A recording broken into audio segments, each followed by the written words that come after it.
میں ہی ملا تھا اس ٹائپ کا. تو کراہت کا اظہار ہو, کراہت کے اظہار کے لیے لفظ اوف کا استعمال ہوتا ہے. اسلام کہتا ہے کہ والدین اگر کوئی کام سونپے تو کراہت کا اظہار تک نہ کرو.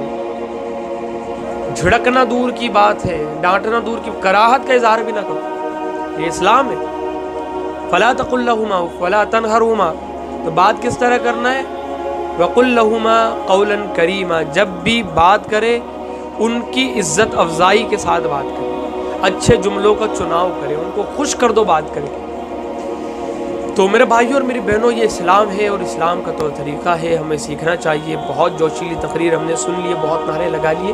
اب تھوڑا اصلاح کی طرف, اخلاق کو اور کیریکٹر کو گڈ بنانے کی طرف دھیان دیں. تو اسلام نے ماں باپ کے حقوق دنیا میں بھی لگائے ہیں, انتقال کے بعد بھی لگائے ہیں. ایک انصاری صحابی اللہ کے رسول صلی اللہ علیہ وسلم کی خدمت میں آئے, کہنے لگے یا رسول اللہ, میرے والدین کا انتقال ہو گیا, میں ان کے ساتھ حسن سلوک کرنا چاہتا ہوں, کیسے کروں؟ کیا ان کے انتقال کے بعد بھی ہمارے کوئی حقوق ہے والدین کے اوپر؟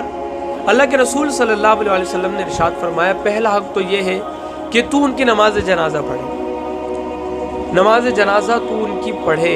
اب ہمارے یہاں پر معاملہ یہ ہے کہ نماز جنازہ پڑھنے کے بارے میں یہ حال ہے ہمارا کہ بڑا جم غفیر ہوتا ہے میت کے اندر, لیکن جہاں پر نماز جنازہ پڑھنے کی بات آتی ہے تو پورا کیا پورا جم غفیر الا ماشاءاللہ باہر ہوتا ہے, چند ایک لوگ نماز جنازہ ادا کر رہے ہوتے ہیں. یعنی ہم اتنے بھی گئے کہ ہم نماز جنازہ بھی نہیں پڑھ سکتے ہیں. علماء فرماتے ہیں کہ پہلا حق تو بچے کا ہے کہ وہ ماں باپ کی نماز جنازہ پڑھائے. پڑھنے کی بات نہیں, پڑھائے وہ, لیکن وہ پڑھنا ہی نہیں جانتا تو پڑھائے گا کہاں سے؟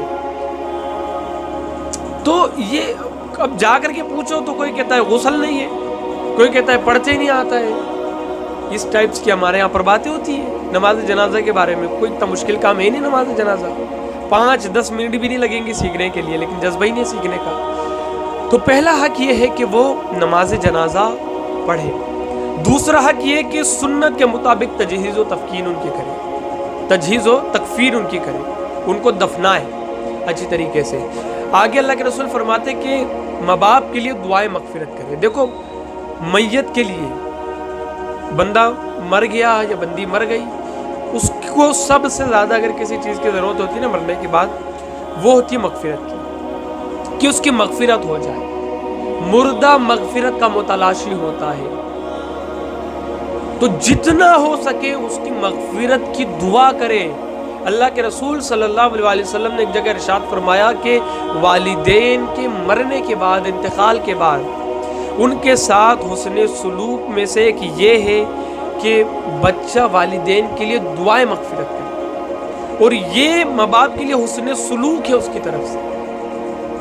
تو دعائیں مغفرت. اس کے بعد تیسری بات اللہ کے رسول فرماتے ہیں کہ ان کی وصیت پر عمل کرے. جو وصیت وہ کر کے گئے ہیں, جو بول کر کے گئے ہیں, کسی بھی معاملے میں وہ وصیت ہو سکتی ہے. چاہے مسجد بنانے کی وصیت کر کے گئے ہو, مدرسہ بنانے کی وصیت کر کے گئے ہو, غریبوں کو کھانا کھلانے کی وصیت کر کے گئے ہو, نوافل کی وصیت کر کے گئے ہو, کوئی بھی وصیت ہو جائز, بندہ اس وصیت پر عمل کرے. یہ ماں باپ کا حق ہے بچے کے اوپر. اس کے بعد اللہ کے رسول فرماتے کہ ان کے دوستوں رشتہ داروں کے ساتھ حسن سلوک کرے. ہمارے علماء اس کی تفصیل میں ارشاد فرماتے ہیں کہ اگر باپ کا چچا ہے, وہ چچا جو اس کا بھائی تھا باپ کا, اس کا, تو اب باپ کا انتقال ہو گیا, تو وہ رویہ جو باپ کے ساتھ اس کا تھا وہی اچھا رویہ وہ چچا کے ساتھ یا بڑے ابا کے ساتھ کرے, اسی طریقے کا رویہ. ماں اگر خالہ سے بڑی محبت کرتی تھی تو اسی انداز میں یہ اولاد خالہ کے ساتھ یعنی امی کی بہن کے ساتھ اسی طریقے کا اخلاق اور رویہ رکھے. اگر دوست تھے باپ کے تو دوستوں کو باپ کے ان کے ساتھ ان کی مہمان نوازی کرے, ان کے ساتھ اچھا سلوک کرے, ان کو کھلائے پلائے, ان کو عزت دے جس طریقے سے ہم باپ کو عزت دیتے تھے.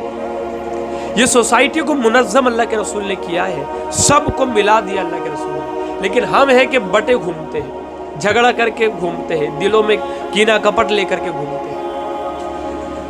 تو رشتہ داروں کے ساتھ, دوست احباب کے ساتھ وہ رویہ کرے جو باپ یا ماں اپنے رشتہ داروں احبہ و اقارب کے ساتھ رکھا کرتی تھی اور باپ رکھا کرتا تھا۔ آگے اللہ کے رسول ارشاد فرماتے ہیں کہ ان کی طرف سے صدقہ کیا کرے، صدقے کا اہتمام بنا لے، والدین کی طرف سے وہ صدقہ کرے۔ اگر بندہ والدین کی طرف سے صدقہ کرے گا اللہ تعالیٰ اس کو بھی صدقے کا ثواب عطا کرے گا، اس بندے کو بھی اور والدین کو بھی ثواب عطا کرے گا، دونوں کے ثواب میں کمی ذرہ برابر بھی نہیں ہوگی۔ باپ یا ماں حج کر کے نہیں گئے ہیں تو ان کی طرف سے اللہ تعالیٰ نے اگر مال دیا ہے تو حج کرے، ان کی طرف سے نمازیں پڑھیں، نوافل ان کی طرف سے پڑھیں، ان کی طرف سے روزے رکھیں، اللہ تعالیٰ برابر کا ثواب آپ کو بھی دے گا، ان کو بھی دے گا۔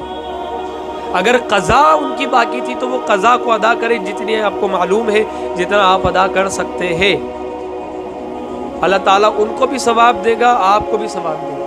اور حج کا تو معاملہ یہ ہے کہ اللہ کے رسول صلی اللہ علیہ وسلم ارشاد فرماتے ہیں کہ جب بچہ والدین کی طرف سے حج کرتا ہے تو ان کی روحیں بڑی خوشیاں مناتی ہے آسمان پر، اور اس بندے کو اللہ تعالیٰ 10 حج کا ثواب عطا کرتا ہے جو والدین کی طرف سے حج کرے، اس کو 10 حج کا اللہ تعالیٰ ثواب عطا کرتا ہے۔ اعلیٰ حضرت عظیم البرکت فرماتے ہیں کہ اگر بندے کے پاس اتنا مال نہیں ہے، اتنا وہ نہیں کر سکتا کہ وہ باپ کی طرف سے الگ نمازیں پڑھے، الگ نوافل پڑھے، تو کم سے کم جو نمازیں ہے، جو نوافل وہ پڑھ رہا ہے نا، اس میں نیت کر رہا ہے کہ یا اللہ اس کا ثواب میرے والدین کو بھی پہنچانا، تو اللہ تعالیٰ اس کا بھی ثواب والدین کو پہنچائے گا۔ یہ میں حقوق بتا رہا ہوں آپ کو والدین کے مرنے کے بعد۔ اسی کے ساتھ حضرت عبد الرحمن بن سمرہ رضی اللہ تعالیٰ نے ارشاد فرماتے کہ اللہ کے رسول صلی اللہ علیہ وسلم نے ارشاد فرمایا کہ اگر باپ کوئی قسم کھا کر کے گیا ہو اور پوری نہ اس نے کی ہو، یا کوئی وعدہ کر کے گیا ہو، تو بچے پر لازم ہے کہ اس کی قسم پوری کرے یا اس کا وعدہ پورا کرے۔ وہ قسم کسی بھی قسم کی ہو سکتی ہے لیکن جائز ہو، اس کا خیال کرے، چاہے یتیم کو پالنے کی قسم ہو، چاہے غربا کی مدد کرنے کی قسم ہو، یا وعدہ ہو، پوری کرنا ہے۔ قرض باپ کے ذمے ہو یا ماں کے ذمے ہو، بچے کے اوپر ضروری ہے کہ وہ قرض ادا کرے، والدین کا جو قرض ہے وہ ادا کرے، اور اس کو اپنے لیے خوش نصیبی سمجھے کہ آپ کو والدین کا قرض ادا کرنے کا موقع مل رہا ہے۔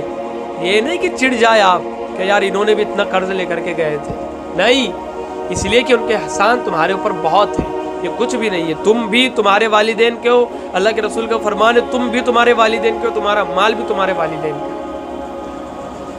اور اگلی بات اللہ کے رسول صلی اللہ علیہ وسلم ارشاد فرماتے، بڑی پیاری بات ہے کہ کسی کے ماں باپ کو برا بھلا نہ کہے، گالی نہ دے، اس لیے کہ اگر تم کسی کے ماں باپ کو گالی دو گے وہ پلٹ کر تمہارے ماں باپ کو گالی دیں گے، اور اگر تم ایسا کرتے ہو کہ کسی کے والدین کو برا بھلا نہیں کہتے ہو، یہ سوچ کر کہ پلٹ کر میرے والدین کو یہ برا بھلا کہیں گا، یہ سوچ کر، لیکن یوں بھی آپ کو نہیں بولنا ہے کسی کو برا بھلا، معاف کرنے کے عادی بنے، ہاں، ورنہ یہ نہیں ہے کہ اگر یہ سوچ نہیں آ رہی تو بول دو پھر غصے میں آ کر کے، نہیں، یہ تو اخلاق کے خلاف ہے، حسن اخلاق کے خلاف ہے، بولنا نہیں ہے، لیکن نیت یہ اگر کر لے بندہ اور یہ سوچ کر کے برا بھلا نہ کہے، تو اگر وہ والدین کی حیات میں نافرمان بھی تھا اللہ تعالیٰ اس کو فرما بردار لکھ دیتا ہے۔ لیکن اگر کوئی نمازیں پڑھتا ہے، روزہ رکھتا ہے، حج اس نے کیا ہوا ہے، زکوٰۃ دیتا ہے، لیکن اگر وہ کسی کے ماں باپ کو برا بھلا کہتا ہے، پلٹ کر کے وہ اس کے ماں باپ کو برا بھلا کہتے ہیں، تو ایسا بندہ اگر ان کی حیات میں نیک تھا، فرما بردار تھا، پھر بھی اس کو نافرمان لکھا جاتا ہے۔ تو میرے بھائی اور میری بہنوں، ان چیزوں کا خیال کرو، یہ کچھ میرے خیال سے 10-12 کچھ چیزیں ہیں، یہ حقوق ہیں، تو ان کا خیال کرے۔ والدین کے انتقال کے بعد بھی ان کے ساتھ اس طریقے سے آپ حسن سلوک کر سکتے ہیں۔ اللہ تعالیٰ ہم سب کو نیک توفیق عطا فرمائے۔